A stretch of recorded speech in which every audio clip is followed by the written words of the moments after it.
So these two are the newest version of the Rebels. A question I get asked a lot on my channel is, what is the difference between the old Rebel, the first version, and the newer Rebels? So I'm going to show you. There's actually quite a bit. There's like 5 key differences, and we're going to go through it.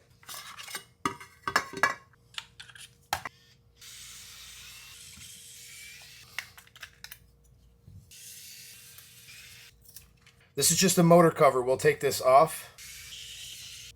So if I set this motor cover back on, you'll notice that the motor cover on the original Rebel was completely different. So that motor cover doesn't dampen the noise as well. I'll show you a noise test here towards the end. Let's take off the switch. I could take the switch all the way out. Now if you look inside this switch here, notice there's no foam or anything protecting the switch. Now that's one of the big differences with the new one.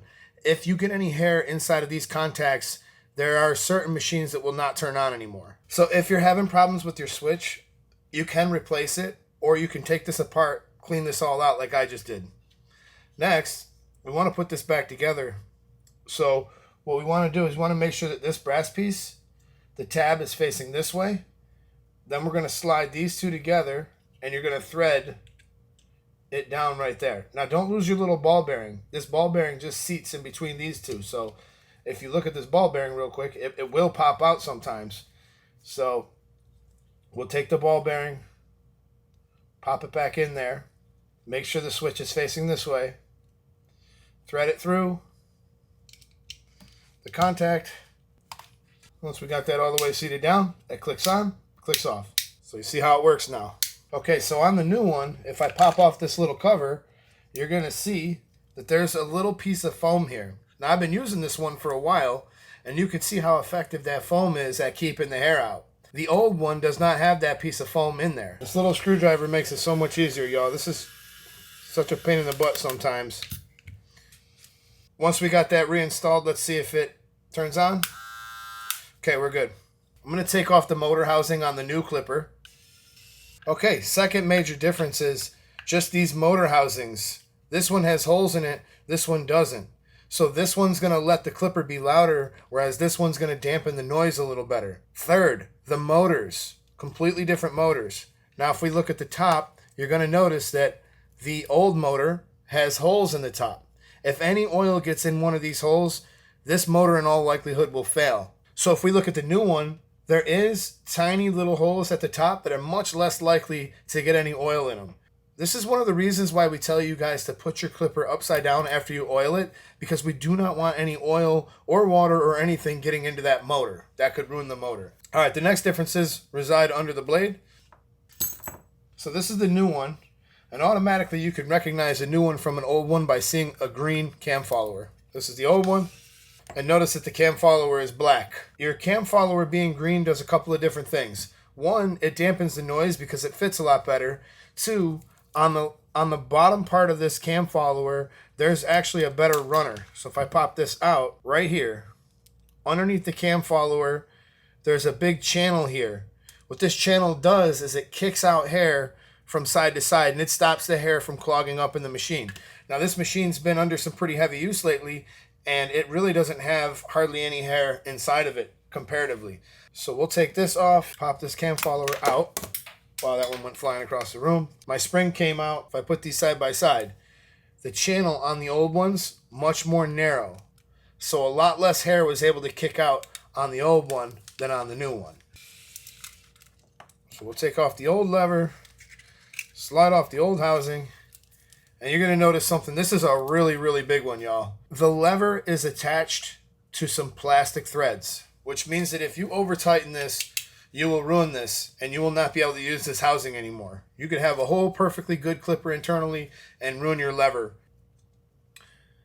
Now this piece here is just a little spacer. I can actually take that out, but you will notice that you actually have metal that you're screwing into versus a plastic thread. So almost in every way imaginable, the new Rebels are just so much better than the old ones, and they're full of improvements. Okay, so I'm going to put my washer back in. It's time to start the reassembly process. We'll start by putting the bracket, slide on there. You'll see that there's a little washer underneath, and that's how it gets reassembled.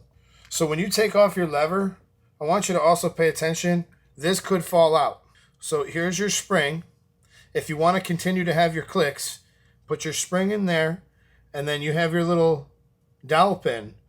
We want to make sure that you put the longer end down, and now this will actually click.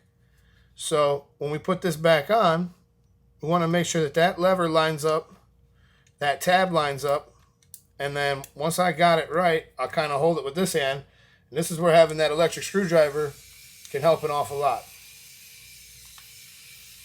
So now we got our click lever working, and we're good to go.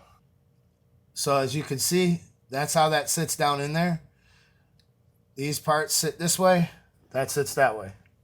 We need to put our cam follower back in. In order to do that, we want to make sure that we look at this part of the tab, and we'll make sure it lines up to that motor mount. Once it does, we can snap it back down and in. It's good to go. Put our blade back on the top. And what I like to do is kind of pinch it with 2 fingers here. Okay, I'm going to leave those loose because I'm going to zero gap that on the digital microscope here in a little bit. I'm going to finish putting together the rest. The motor cover. There's 3 bolts to the motor cover. Remember, there's 3 motor mounts, and we really want to make sure that those are snugged a little bit, but you do not want them too tight. Those are plastic threads. Remember, if you overdo it, you're going to strip them out. That's why this little electric screwdriver is pretty good, because it's not strong and it's not going to ruin your threads. Most of the time, you're going to be perfectly fine with a little screwdriver like this. It's when you try to use a stronger screwdriver or something, that's when you're going to wind up with trouble. So just to make sure that they're tight, that's good. So motor mounts in, blades working, everything's good. This sometimes on the old one, this was likely to pop out. This is your charging port. So we want to make sure that your charging port stays seated like this. Sometimes it might pop out and be kind of just like hanging there like that. All right. And what it needs to do is it goes behind the USB, it goes behind the micro USB port, and it pushes down. Once we got the lid on, gonna make sure it slides all down. Pay attention to the back. Make sure all the ports are good. It's all seated in there. Okay, that's reassembly. So let's do a noise test between the new one and the old one. The old one is sitting here with a lot of pieces. I'm gonna snap this together real quick.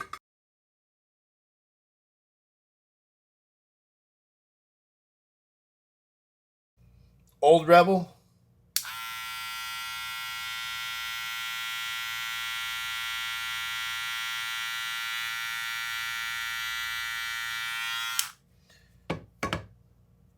$81.9. New Rebel.